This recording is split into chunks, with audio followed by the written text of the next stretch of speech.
Bismillahirrahmanirrahim. Today we are going to discuss the Bayes theorem. It is also called Bayes law, Bayes rule and Bayes theorem of probability. अब Bayes theorem of probability से पहले दो चीज़ें discuss करना बहुत ज़रूरी है. Bayes theorem basically होता क्या है? सबसे पहले तो Bayes theorem को डिस्कस करने से पहले मैं आपको बताऊंगी सिंपल प्रोबेबिलिटी. आपको पता है अगर मैं एक कंसीडर करती हूँ let an I have an example that in a class of total 20 students. Total students अगर हमारे पास 20 हैं, उन there is a one girl with blue eye. ठीक है,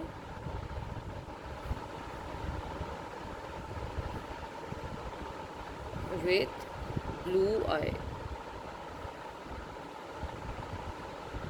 सो इस गर्ल की प्रोबेबिलिटी क्या होगी? इसकी प्रोबेबिलिटी होगी probability girl with blue eye is equal to 1/20.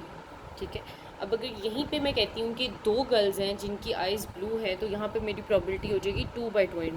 ठीक है, ये मतलब बिल्कुल सिंपल नॉर्मल डिस्ट्रीब्यूशन की प्रोबेबिलिटी है कि अगर हमने किसी भी चीज़ की प्रोबेबिलिटी देखनी है कि उसका चांस ऑफ अकरेंस कितना है. बेसिकली प्रोबेबिलिटी होता है कि प्रोबेबिलिटी इज़ अ चांस और likelihood that an event is occurred, और एक इवेंट हो रहा है उसका चांस कितना होगा.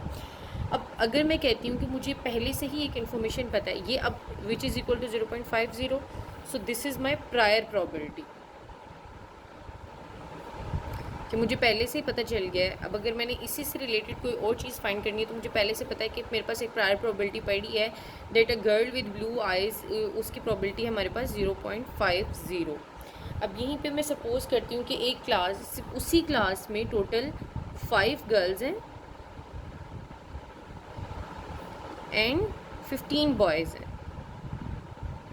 सो अब अगर मैं देखूँ तो मेरे पास जो क्योंकि पहले हम बात कर रहे थे गर्ल विद ब्लू आई, तो अगर मैं यहाँ पे कहती हूँ probability that girl with blue eye, अब मैं मोर स्पेसिफिक हो जाऊँगी. अब मुझे पता है गर्ल है ब्लू आइज़ के साथ तो वो टोटल गर्ल्स में से काउंट होगी, तो इसकी प्रोबेबिलिटी हो जाएगी 1/5, क्योंकि लड़की तो एक ही है ब्लू आइज़ के साथ, तो वो 1/5 हो जाएगी जिसकी प्रोबेबिलिटी अगेन 0.5 हो जाएगी.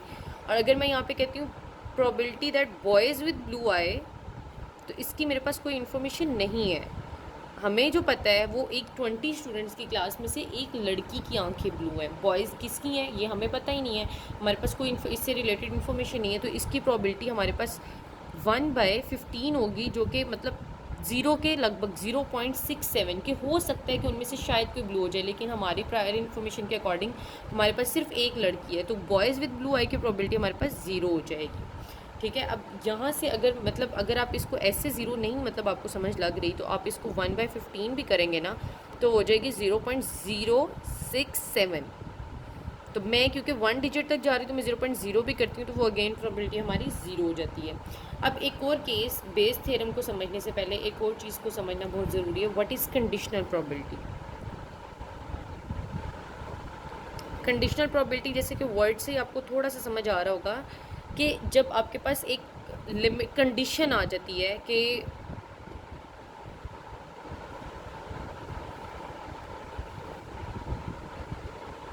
जब आपके पास एक कंडीशन आपको लिमिटेड कर दिया जाता है ना, कि कंडीशन एक ऑलरेडी दे दी जाती है कि ये कंडीशन है, अब बताएं कि इस चीज़ की प्रोबेबिलिटी क्या होगी. जैसे कि अगर मैं कहती हूँ कि मेरे पास एक कंडीशन है, सो कंडीशनल प्रोबेबिलिटी में उन्होंने हमें एक कंडीशन लगा देते हैं. जैसे अगर वो मुझे कहते हैं कि प्रोबेबिलिटी है, मेरे पास एक डेटा है जिसमें मेरे पास मेल्स और फीमेल्स अवेलेबल हैं. ठीक है, और दोनों ही एम्प्लॉयड और अनएम्प्लॉयड हैं. ठीक है, ई से मैं एम्प्लॉयड और अनएम्प्लॉयड, ई मतलब मेरे पास एक मेल्स हैं, फीमेल्स हैं, एम्प्लॉयड है, अनएम्प्लॉयड है. अब वो मुझे एक क्वेश्चन पूछते कहते हैं what is the probability that a man is chosen. ठीक है, अब वो मुझे कहते हैं कि क्या प्रोबेबिलिटी है कि एक मैन चूज़ होगा मेल फीमेल्स में से, लेकिन आगे वो कहता है given that the man is employed. अब वो मुझे ये कह रहा है कि प्रोबेबिलिटी फाइंड करें दैट मैन इज़ चूजन, एक आदमी को चूज़ किया जाता है. ठीक है, given that the he is employed, कि वो एम्प्लॉयड भी हो.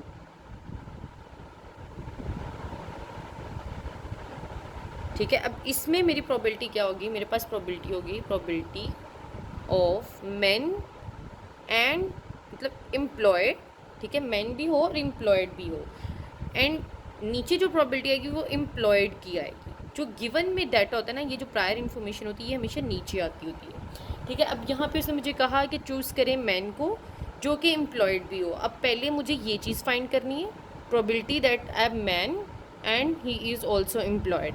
अब अगर आप इस डाटा को देखें, यहाँ पे मैं एक डाटा फिर भी मतलब एक लिख देती हूँ कि 460 मेंस हैं जो एम्प्लॉयड हैं और 40 मेंस हैं जो अनएम्प्लॉयड हैं। इसी तरह 140 फीमेल्स हैं जो एम्प्लॉयड हैं और 260 फीमेल्स हैं जो अनएम्प्लॉयड हैं। अब अगर आप इनका सम करें तो आपको मतलब आइडिया होगा 500 400 टोटल 900 होगा, और यहाँ से अगर मैं करती हूँ तो 600 300। अब बेसिकली जो कंडीशनल के क्वेश्चंस आते हैं वो ऑलमोस्ट इसी तरह के टेबल्स में अवेलेबल होते हैं। अब यहाँ भी अगर आप देखें तो सबसे पहली बात ग्रैंड टोटल होता है ये, और इसका टोटल सेम होना चाहिए। अगर ये दोनों टोटल सेम नहीं है तो इसका मतलब आपके क्वेश्चन में कहीं ना कहीं पे थोड़ा इशू है। अब मैन भी हो और एम्प्लॉयड भी हो, वो कौन सा सिनेरियो है, वो ये सिनेरियो है, ठीक है।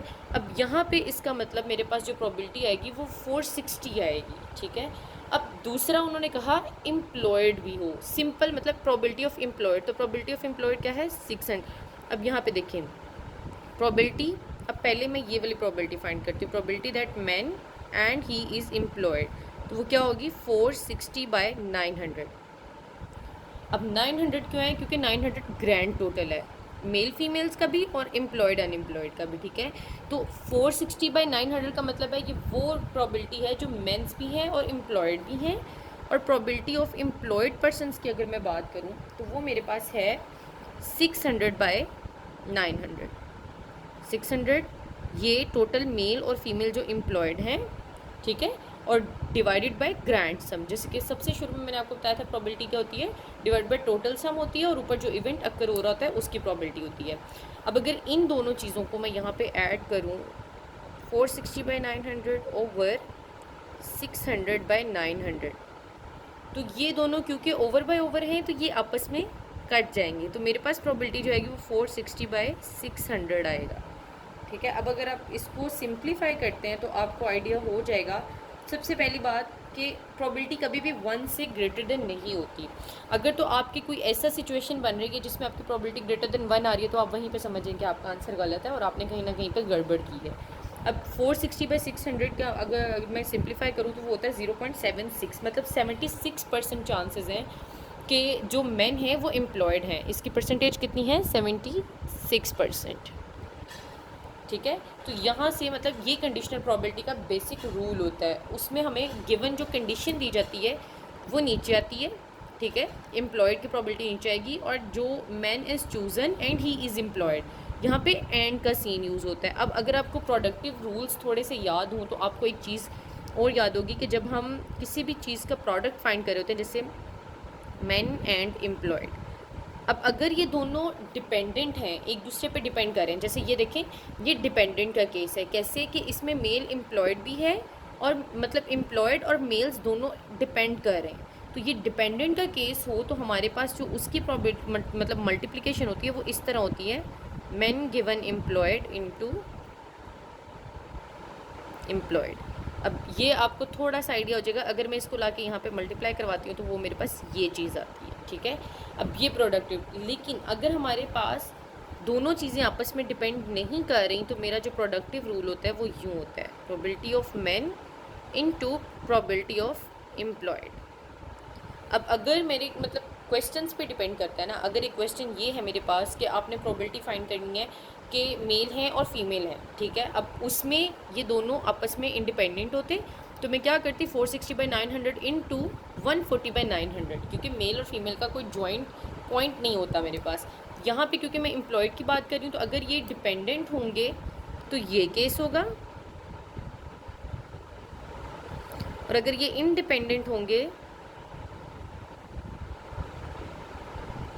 तो मल्टीप्लिकेशन में ये केस यूज़ होगा। अब हम चलेंगे बेस थ्योरम के बाद। अगर आपको ये चीज़ें समझ आ जाएंगी ना तो बेस थ्योरम आपके लिए करना बिल्कुल मतलब विद इन द मिनट्स आप बेस थ्योरम को समझ भी सकते हैं और आप कोई भी क्वेश्चन उसका बड़ा इजीली कर सकते हैं। अब जो बेस थ्योरम का बेसिक फॉर्मूला है ना, मैं वो पहले आपको डिस्क्राइब करूँगी। बेस थ्योरम बेसिकली मतलब कॉम्बिनेशन होता है नॉर्मल प्रोबेबिलिटी का और कंडीशनल प्रोबेबिलिटी का। अब अगर इसका एक जनरल फार्मूला मैं लिखूं तो अगर मेरे पास एक हाइपोथेसिस है गिवन दैट, एक उसका एविडेंस है मेरे पास कि इस हाइपोथेसिस के ट्रू होने का ये एविडेंस है, ठीक है। तो इसकी मेरे पास जो बेस थ्योरम है उसका ये फार्मूला कैसे होगा, probability that evidence given hypothesis, probability of hypothesis divided by probability of that evidence of occurring an event, ठीक है। अब यहाँ पे हमने हमारी कंडीशनल प्रोबेबिलिटी, हमने इस चीज़ को सॉल्व करके देखा है, हमने इसको भी अलग से करके देखा है, हमने इसको भी अलग से देखा है। अब हमें ये देखना है कि अगर हमारे पास ये चीज़ है, ठीक है, अगर मेरे पास एक स्टेटमेंट है जिससे मैं ये फाइंड कर सकती हूँ, ठीक है, और उन्होंने मुझे कहा हुआ है कि मैंने ये चीज़ फाइंड करनी है, तो मैं कैसे अपनी नॉर्मल कंडीशनल प्रोबेबिलिटी को यूज़ करते हुए उसका वाइस वर्सा चीज़ यूज़ कर सकती हूँ। अब यहाँ पे मैं इन चीज़ों को अगर अलग अलग डिफ़ाइन करूँ तो ये है probability of evidence given the hypothesis, ठीक है, प्रोबेबिलिटी ऑफ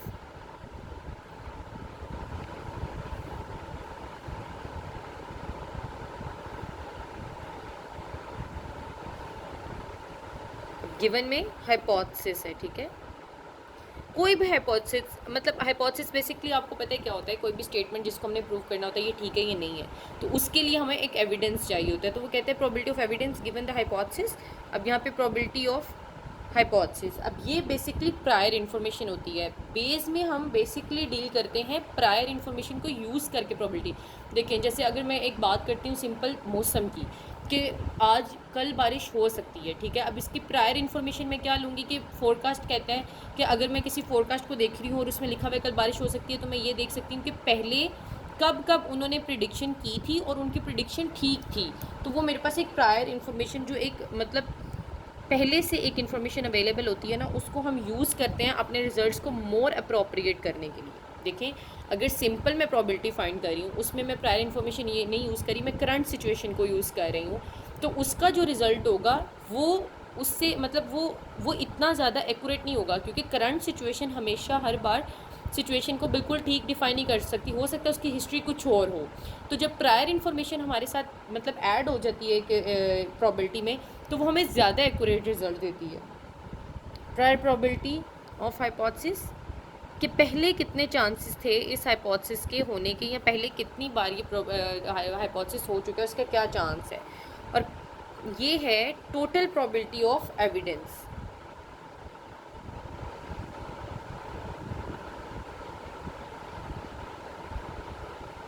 अब एक बिल्कुल एक उसका बेसिक जो रूल है ना हमारे पास बेस थ्योरम का, वो ये है। अब एक और बेस थ्योरम का हमारे पास रूल है, उसको अगर मैं थोड़ा ज़्यादा सिंप्लीफाई करूँ तो वो ये होगा कि अगर हमारे पास डिफरेंट कैटेगरीज हैं किसी चीज़ की, ठीक है, वो मतलब टू स्टेप प्रोबेबिलिटी हो जाती है ना ये। अगर हमारे पास डिफरेंट कैटेगरीज हैं किसी भी चीज़ की और हमने टू स्टेजेस में प्रोबेबिलिटी फाइंड करनी है, जैसे कि अगर मेरे पास एक ट्रे है, ठीक है, उसमें कुछ बॉल्स हैं, कुछ रेड बॉल्स हैं, कुछ ग्रीन बॉल्स हैं। पहले मुझे एक प्रोबेबिलिटी फाइंड करनी है कि 3 ट्रेस हैं और उनमें डिफरेंट हर ट्रे में डिफरेंट रेशियो है ग्रीन और रेड बॉल्स की। तो मुझे पहले प्रोबेबिलिटी फाइंड करनी है कि जो फर्स्ट ट्रे है उसमें रेड बॉल के चांसेस के मतलब अकरिंग के चांसेस कितने हैं, ठीक है। इसी तरह अगर मैं उस चीज़ को अगर मैं लेती हूँ ना, तो उसमें मेरे पास पहले एक आएगा total probability, theorem of total probability.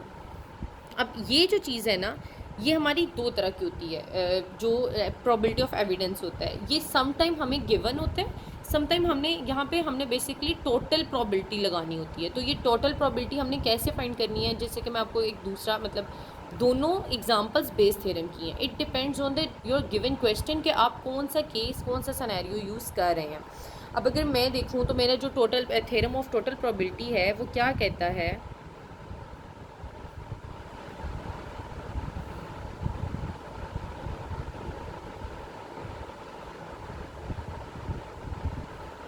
Sometime ये TTP कहलाता है। अब इसमें क्या होता है, probability of E is equal to sum, ठीक है, I is equal to 1 to n into probability of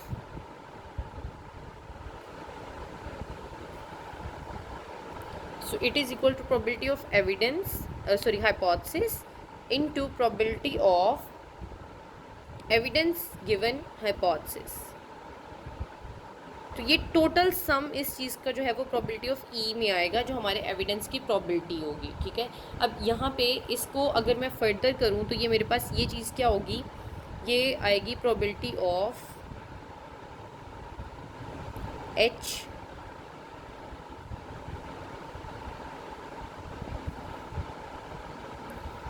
plus probability of, अब यहाँ पे एविडेंस हमारे चेंज, मतलब हाइपोथेसिस अगर हमारे चेंज हो रहे हैं तो वो यहाँ पे चेंज होते जाएंगे। अगर यहाँ पे मतलब आई है ना, तो ये एच आई हो जाएगा, तो यहाँ पे H1 into E probability of H2 into E मतलब second hypothesis plus probability of H3 into E and so on, जितने भी हमारे पास n होंगे, ठीक है। अब ये टोटल प्रोबेबिलिटी है। अब यहाँ पे मैं आपको एक फर्दर एग्जांपल, एक सिंपल एग्जांपल दूंगी, उसके साथ ही मैं क्वेश्चन भी सॉल्व कर दूंगी और इस चीज़ को वाइंड अप करूँगी, आपको बहुत इजीली से समझ आ जाएगी। फॉर एग्ज़ाम्पल हमारे पास 3 कंपनीज़ हैं, ठीक है।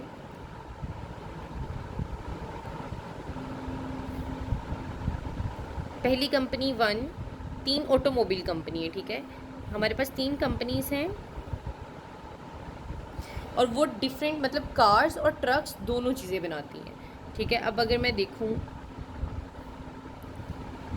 जो मतलब फर्स्ट कंपनी है वो मतलब ट्रक्स को मैं टी से डिफ़ाइन कर देती हूँ, कार्स को सी से डिफ़ाइन कर देती हूँ। और फर्स्ट कंपनी है वो 6 कार्स बनाती है और 1 ट्रक बनाती है, ठीक है। अब जो सेकंड कंपनी है वो 4 कार्स बनाती है और 5 ट्रक्स बनाती है। और जो थर्ड कंपनी है वो मेरे पास, सॉरी यहाँ पे टी आना था, जो थर्ड कंपनी है वो मेरे पास बनाती है 2 कार्स और 3 ट्रक्स बनाती है, ठीक है। अब ये क्वांटिटी है कार्स और ट्रक्स की जो मैन्युफैक्चरिंग करती है। अब जो कंपनीज़ हैं वो कैटालिटिक है, टोयोटा है, होंडा है। यहाँ पे मैं इसका एक मतलब पूरा वो टेबल बनाती हूँ जिससे आपको ज़्यादा इजीली इसको समझने में आसानी ज़्यादा हो जाएगी, और जब आगे क्वेश्चन भी करेंगे ना हम सोल्व, तो आपको आसान हो जाएगी। अब फॉर एग्ज़ाम्पल जो हमारी कंपनीज़ हैं उनके नेम्स मैं यहाँ पे लिखती हूँ, और यहाँ पर कार या ट्रक वो क्या चीज़ बनाती हैं वो चीज़ मेंशन करती हैं, ठीक है। अब सबसे पहले हमारी अगर कंपनी है निसान C1 और वो 1 ट्रक और 6 कार्स बनाती है, 6 कार्स और 1 ट्रक बनाती है। दूसरी कंपनी मेरे पास टोयोटा है, वो बनाती है 5 कार्स, सॉरी 4 कार्स और 5 ट्रक बनाती है, 4 कार्स 5 ट्रक बनाती है। और जो थर्ड कंपनी है वो 2 कार्स और 3 ट्रक बनाती है, और थर्ड कंपनी का नाम हमारा होंडा है। ये अब यहाँ पे मैंने इसका टोटल कर देना है, ठीक है। अब 6 and 1 7, 4 and 5 9, 2 and 3 5, हमारा ओवरऑल सम है 21, और यहाँ से अगर मैं देखूँ सॉरी तो वो है 12 and 9, ये ठीक है। अब यहाँ पे बेस थ्योरम कैसे अप्लाई हो रहा है, यहाँ पे बेस थ्योरम का हमारा फर्स्ट क्या है कि हमने 3 कंपनीज़ हैं हमारे पास। हमारा बेस थ्योरम हमें ये बताएगा यहाँ पे कि मैंने कोई भी व्हीकल टाइप सेलेक्ट कर ली है, ठीक है। जैसे कि अगर मैं सिंपली कार्स को लेके चलती हूँ तो मैंने ये देखना है कि इनमें से एक कंपनी निसान को ले लें आप, कि जो निसान है वो कितनी कार्स बना रही है, ठीक है। और उसकी प्रोबेबिलिटी मुझे अगर चेक करनी है तो वो मैं बेस थ्योरम के थ्रू कर सकती हूँ कि मुझे ये कार्स की प्रोबेबिलिटी है, ठीक है। अब मुझे ये देखना है कि जो मेरी कंपनी 1 है, ठीक है, ये C1 जो कि निसान है, वो कितनी कार्स मैन्युफैक्चर कर रही है। अब यहाँ पे सिंपल कंडीशनल प्रोबेबिलिटी नहीं लगेगी। क्यों नहीं लगेगी? हम यहाँ पे बेस थ्योरम अप्लाई करें, हम प्रायर इन्फॉर्मेशन भी यूज़ करेंगे कि वो पहले से कितनी मतलब बनाती थी कंपनी, जो दूसरी कंपनीज़ के अकॉर्डिंग मतलब वो कितनी बना रही थी, और उसके बाद हम टोटल प्रोबेबिलिटी यूज़ करेंगे कि तीनों कंपनीज़ कितनी कार्स बना रही हैं, उसके अकॉर्डिंग हम अपनी निसान को देखें, मतलब निसान कंपनी की प्रोबेबिलिटी को फाइंड करेंगे। अब मैंने यहाँ पे प्रोबेबिलिटी फाइंड करनी है, निसान कंपनी गाड़ियाँ मैन्युफैक्चरिंग कर रही है, गिवन दैट कि वो कार्स उनमें कितनी हैं, ठीक है। अब इसको अगर मैं देखूं तो ये सिंपल एक प्रोबेबिलिटी फंक्शन है जिसकी मेरे पास जो है मतलब रिटन फॉर्म वो ये आएगी, प्रोबेबिलिटी ऑफ n, मैं n निसान के लिए यूज़ कर लेती हूँ और c कार्स के लिए यूज़ कर देती हूँ, n into cars over probability of cars. अगर आप इसको देखें तो ये सिंपल कंडीशनल फंक्शन है कि हमने प्रोबेबिलिटी ऑफ निसान कार्स देखनी है और हम उसमें क्या यूज़ कर रहे हैं, probability of Nissan into cars over probability of cars. अब ये चीज़ अगर आप देखें, ठीक है, तो वो हमारे पास निसान इनटू कार्स ये है 6/21, लेकिन हम यहाँ पे बेस थ्योरम लगा रहे हैं, तो हम यहाँ पे इसको प्रायर इन्फॉर्मेशन इसकी यूज़ करेंगे, तो हम यहाँ पे इसका प्रोडक्ट रूल जब यूज़ करेंगे तो मेरे पास probability of Nissan into cars is equal to आएगी probability of total manufacturing of Nissan company. ठीक है, तो यहाँ पे probability of Nissan into probability of, अब ये जैसे मैंने अभी आपको एक स्टेप पीछे बताया था, अगर मतलब यहाँ पे आएगी प्रोबेबिलिटी, कंडीशनल प्रोबेबिलिटी हम यूज़ करेंगे तो वो आएगी probability of cars given that Nissan, के कार्स जो कि निसान कंपनी बना रही है। ठीक है, हमें उन्होंने पूछा है कि आपने प्रोबेबिलिटी ऑफ निसान की मैन्युफैक्चरिंग फाइंड करनी गिवन दैट कि वो कार्स बना रही है। अब उसके लिए मुझे क्या चाहिए, निसान एंड इट्स कार, क्योंकि कार्स हैं और हमारे डिवाइज़र में प्रोबेबिलिटी वो होती है जो गिवन में होती है। अब इस चीज़ को अगर मैं देखूं तो आप ये केस देखें जो मैंने अभी थोड़ी देर पहले डिफ़ाइन किया था कि प्रोबेबिलिटी ऑफ मेंस गिवन मतलब एम्प्लॉयड, मेंस गिवन एम्प्लॉयड था, तो हमने उसका प्रोडक्ट रूल क्या था, mens given employed into employed.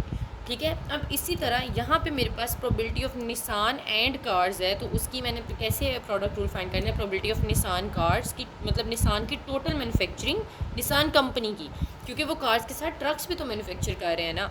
तो हम ये प्रायर इन्फॉर्मेशन ले रहे हैं कि टोटल निसान की मैन्युफैक्चरिंग कितनी है। हम सिर्फ कार्स को अगर लेंगे तो वो आंसर उतना एक्यूरेट नहीं आएगा, क्योंकि निसान कंपनी सिर्फ कार्स नहीं बना रही। तो दूसरी हमारी प्रोबेबिलिटी होगी cars given that Nissan, cars जो कि निसान बना रही है दूसरी कंपनीज़ के अकॉर्डिंग, क्योंकि हम यहाँ पे 3 कंपनीज़ और 2 कैटेगरीज़ को डिफ़ाइन कर रहे हैं। तो इसी तरह जब यहाँ पे मैं फर्दर यहाँ पे मतलब प्रोबेबिलिटी ऑफ निसान देखूँगी तो वो आएगी मेरे पास प्रोबेबिलिटी ऑफ निसान, निसान की टोटल मतलब मैन्युफैक्चरिंग कितनी है 7 डिवाइडेड बाई टोटल जो तीनों कंपनीज़ की मैन्युफैक्चरिंग है वो है 21। ठीक है, अब यहाँ पे मैंने देखने प्रोबेबिलिटी ऑफ निसान क्या है। अब 3 कंपनीज़ हैं, क्या प्रोबेबिलिटी है कि ये जो मतलब सिलेक्शन है वो निसान की हो रही है, तो टोटल 3 है, कंपनी हम एक ले रहे हैं तो वो आएगी 1/3। ठीक है, अब इसमें क्या है कि हम अगर आप 7/21 भी करें तो आपको मतलब वो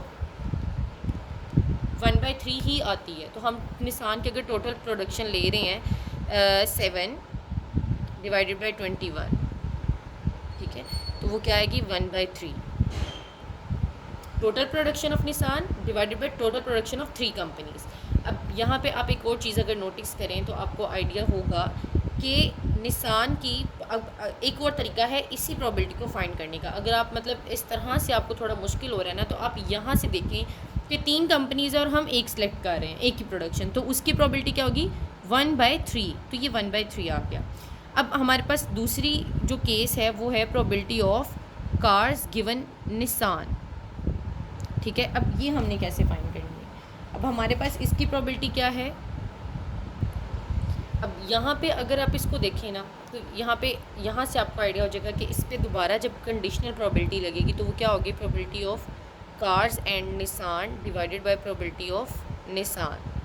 अब probabilities of cars and Nissan हमारे पास क्या है यहाँ पे, कार्स, ठीक है, और वो निसान की हो, तो वो मेरे पास आएगी प्रोबेबिलिटी 6 बाय टोटल मतलब कार्स हैं, cars divide by total probability 6 by cars and Nissan 6/21 over probability of Nissan क्या थी 7/21, 21 से कट जाएगा, ये 6/7 आ जाएगा। अगर मतलब आपको थोड़ा सा अगर आप स्टैटिस्टिक्स के स्टूडेंट हैं तो आपको डायरेक्ट भी आइडिया हो जाएगा कि निसान बाय मतलब total probability of Nissan and car, वो है ना कार एंड निसान है ओवर निसान है, तो वो 6/7 होता है। कैसे, कार्स और निसान की। ठीक है, अब यहाँ पे हमने क्या फाइंड करना है, कार्स गिवन दैट वो निसान की हैं, तो cars divided by total production of Nissan जो कि 7 है। अब यहाँ पे ये स्टेप भी हो गया। अब मेरे पास ये चीज़ इसके मतलब ये चीज़ आ गई है। अब मुझे फाइंड करना है प्रोबेबिलिटी ऑफ सी। अब यहाँ पे प्रोबेबिलिटी ऑफ मतलब यहीं पे मैं आपको एक स्टेप करके दिखाना चाह रही हूँ कि जब मैं इसको इज़ इक्वल करती हूँ ना तो ये हो जाता है probability of N into probability of C given N divisor probability of C. ठीक है। अब एक चीज़ है, हमें उन्होंने प्रोबेबिलिटी मांगी है, ये कंडीशनल मतलब देखें ये कंडीशनल है लेकिन दो तरह से है। हमसे उन्होंने प्रोबेबिलिटी मांगी थी निसान गिवन दैट कि वो कार मैन्युफैक्चरिंग कर रही है, ठीक है।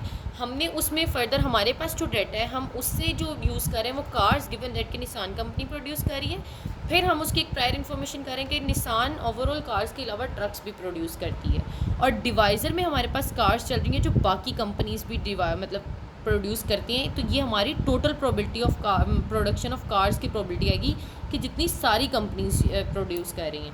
तो अब मुझे प्रोबेबिलिटी ऑफ कार्स फाइंड करनी है, और ये थोड़ा मतलब ये एक वो ये यहाँ पे अब हमारे पास जो लगेगा वो थ्योरम ऑफ टोटल प्रोबेबिलिटी लगेगा, कि वो हमारे पास पीसी कैसे हम उसको डिफ़ाइन करेंगे ये मैं आपको बता दूँ।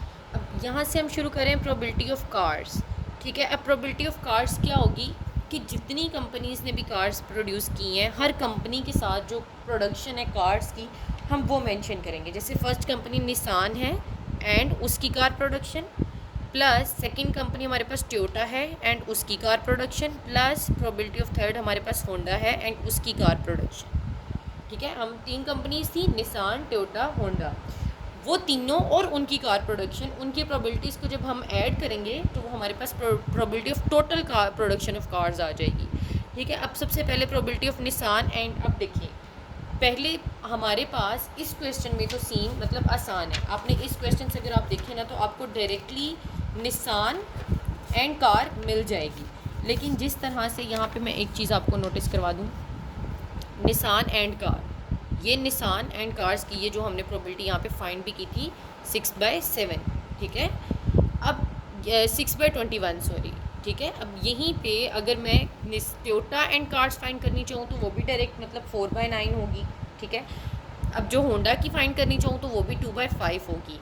अब यहाँ पे एक एडिशनल फैक्टर क्या आएगा, हम क्योंकि टोटल प्रोबेबिलिटीज़ देख रहे हैं तो निसान एंड कार के साथ हमारा एक मतलब इस चीज़ को आप यहाँ से अगर दोबारा यहाँ पे लेके जाते हैं, टोटल प्रोबेबिलिटीज़ जो हमने फाइंड करनी है, यहाँ पे जैसे मैंने आपको ये चीज़ बताई है, इससे अगला स्टेप हमारा क्या होता है, हम इन प्रोबेबिलिटीज़ को फाइंड करते हैं कंडीशनल के साथ। अब यहाँ पे प्रोबेबिलिटी ऑफ निसान आएगी, ठीक है, फिर आएगी probability of probability of car given Nissan, plus probability of Toyota into probability of car given Toyota, वो कार जो टोयोटा बना रही है, प्लस प्रोबेबिलिटी ऑफ होंडा जो टोटल प्रोडक्शन होंडा कर रहा है, into probability of cars given जो होंडा प्रोड्यूस कर रहा है, ठीक है। अब यहाँ पे प्रोबेबिलिटी ऑफ निसान मेरे पास क्या आएगी 1/3। अब तीन कंपनीज थी, उनमें से एक कंपनी हमने सेलेक्ट की निसान, तो तीनों में से एक की प्रोबेबिलिटी क्या हो जाएगी 1/3। Probability of cars given that Nissan, जो प्रोबेबिलिटी जो निसान बना रही है तो वो क्या है 6 कार्स हैं, टोटल निसान की प्रोडक्शन 7 है, तो 6/7 प्लस ये आपको मतलब मैंने पहले एक स्टेप में बताया 6/21, 7/21, 21 से कट जाएगा तो 6/7 हो जाएगा। प्रोबेबिलिटी ऑफ टोयोटा, अब टोयोटा की प्रोबेबिलिटी निसान और होंडा की निस्बत है 1/3, ठीक है। Cars given that Toyota, cars जो कि टोयोटा बना रहा है वो 4/9 है, इसी तरह प्लस प्रोबेबिलिटी ऑफ होंडा है 1/3। अब कार्स जो कि होंडा बना रहा है वो है 2/5, 5 कार्स और ट्रक्स की प्रोडक्शन मतलब ऐड करके है, और मैंने आपको पहले बताया था कि नीचे जो है वो टोटल प्रोबेबिलिटी होती है, टोटल मतलब नंबर ऑफ़ इवेंट्स की प्रोबेबिलिटी होती है, नंबर ऑफ़ इवेंट्स होते हैं, तो ये टोटल नंबर ऑफ़ इवेंट्स हैं और हमें चाहिए कार, तो 2/5 हो गया। अब इसको जब मैं आगे मज़ीद सिंप्लीफाई करूँगी तो ये मुझे मतलब यहाँ से आप इसको कर लें 6/21 प्लस 4/27 प्लस 2/15, ठीक है। अब ये वो टोटल प्रोबेबिलिटी ऑफ कार्स है जो हमारी उधर नीचे आएगी, और ये हमारे पास है 0.5672, ठीक है। अब यहाँ पे आप देखें ये हमारे पास टोटल प्रोबेबिलिटी ऑफ कार्स हो गए। अब जब मुझे probability of cars Nissan given that cars find करनी थी, निसान गिवन दैट कार, ठीक है। अब उसका हमारा मतलब बेसिक रूल हमारे पास क्या था, प्रोबेबिलिटी ऑफ, ये पिछले मतलब मैंने जैसे आपको बताया probability of n into probability of c given n divided by probability of c। अब प्रोबेबिलिटी ऑफ n हमने पहले फाइंड किया है, वो हमारे पास क्या था 1/3, probability of C given N हमने फाइंड किया, जो कि हमारे पास था 6/7 ओवर प्रोबेबिलिटी ऑफ सी हमारे पास क्या है 0.56। अब यहाँ पे प्रोबेबिलिटी ऑफ सी का मैं आपको एक और तरीका बताती हूँ। यहाँ पे है 0.5672। अब ये 6/21 हो गया। इसको जब मैं सिंप्लीफाई करूँगी तो मेरे पास जो आएगी प्रोबेबिलिटी वो आएगी 0.5037। अब ये है निसान कंपनी की प्रोडक्शन गिवन दैट कि वो कार्स भी मैन्युफैक्चर कर रहा है, ठीक है। अब यहाँ पे मेरे पास ये प्रायर इन्फॉर्मेशन है, ये मेरे पास टोटल इन्फॉर्मेशन ऑफ कार्स है जो डिफरेंट अब देखिए यहाँ पे हम कंपैरिजन कर रहे थे। हमारे पास 3 कंपनीज थी, 3 कंपनीज 2 चीज़ें बना रही थी, कार्स और ट्रक्स तीनों कंपनीज बना रही थी, निसान, होंडा और टोयोटा। हमने क्या फ़ाइंड करना था, हमने बेस के थ्रू हमने ये फ़ाइंड किया है कि अगर हम एक कैटेगरी लेते हैं कार्स की, ठीक है, और निसान मतलब एक कंपनी की क्या प्रोडक्शन है कार्स की, तो ये हमारे पास प्रोबेबिलिटी उसकी आ जाती है, ठीक है। अब यहाँ पे प्रोबेबिलिटी ऑफ कार्स जो है वो डिफ़ाइन इस तरह से भी किया जाता है इसको कि n मतलब हमारा 3 था, i = 1 और probability of n into n और प्रोबेबिलिटी ऑफ c गिवन। अब यहाँ पे मैं n नहीं लिखूँगी, यहाँ पे मैं लिखूँगी कंपनी, ठीक है, क्योंकि कंपनी हमारे पास चेंज हो रही है ना, मैं बताती हूँ, ठीक है। अब ये देखिए कंपनी हमारे पास निसान है, होंडा है, टोयोटा है। तो कंपनी हमारे पास वेरी कर रही है जो कि 3 है, 3 सम i = 1, this is almost and, ठीक है।